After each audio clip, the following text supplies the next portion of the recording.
Hello, hello mga kumare. Eto nga ako ngayon sa likod bahay.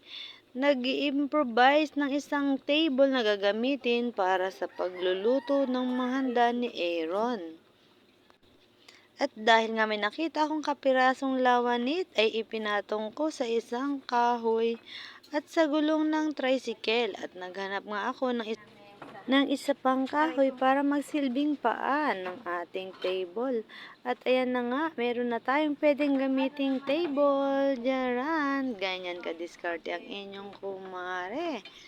At syempre kaya ko nga naisipan na dyan na lang magluto ay dahil nga medyo marami. At wala naman akong malalaking lutuan, kaya nanghiram na lang ako kay Kumaring Miriam. At pinrepare ko na nga mga kumare ang ingredients ng ating spaghetti at ng pansit.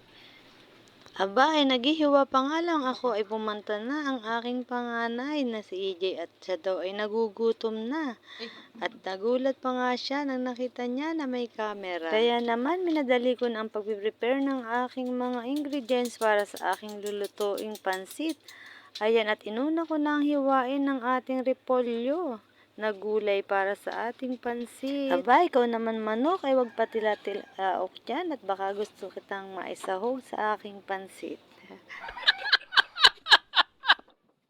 At pagkatapos kong hiwain ng repolyo ay sinunod ko na mga kumare ang carrots. Hiniwa ko nga pala yan ng maninipis na pahaba. At pagkatapos naman ay sinunod ko na ang chorizo na magpapasarap sa ating pansit.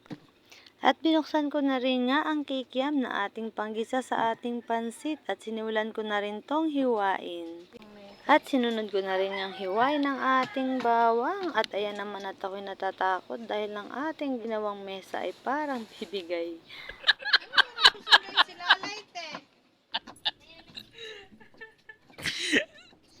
At pagkatapos ko nga maghiwa ng bawang ay sinunod ko na rin ang sibuyas na panggisa sa ating pansit.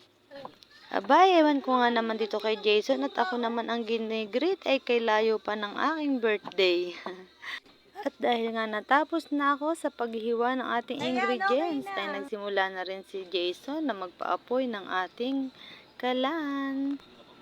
Kaya isinalang ko na nga ang ating kawali at nilagyan ng mantika. Nagisang na nga ako dyan ng bawang. Isinunod ko na rin ang sibuyas at ang pamintang powder.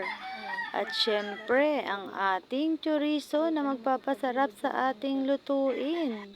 Inilagay ko na rin nga ang giniling dahil nakalimutan ko ang manok ay giniling na lang ang aking pinanggisa sa ating pansit.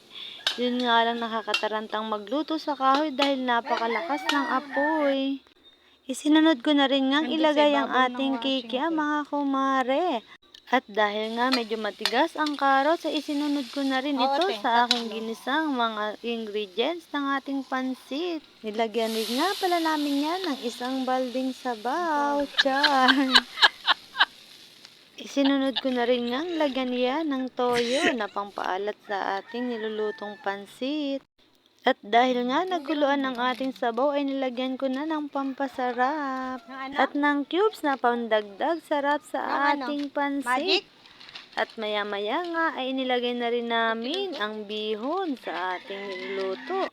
Isinunod na nga namin ilagay ang kanton. At kasunod namin ilagay ang repolyo na gulay ng ating pansit. Siyempre, mga kumare, mekus muna natin ang ating pansit. Ayan. Mekus. At siyempre, pag ganito mga kumare, ay hindi na natin pwedeng tigilan ng halo dahil magtututong ang ilalim. At bakit nga ba itong pansit ay hindi nawawala sa araw ng kaarawan? Ito nga ay dahil sa kasabihan na ito daw ay pangpahaba ng buhay.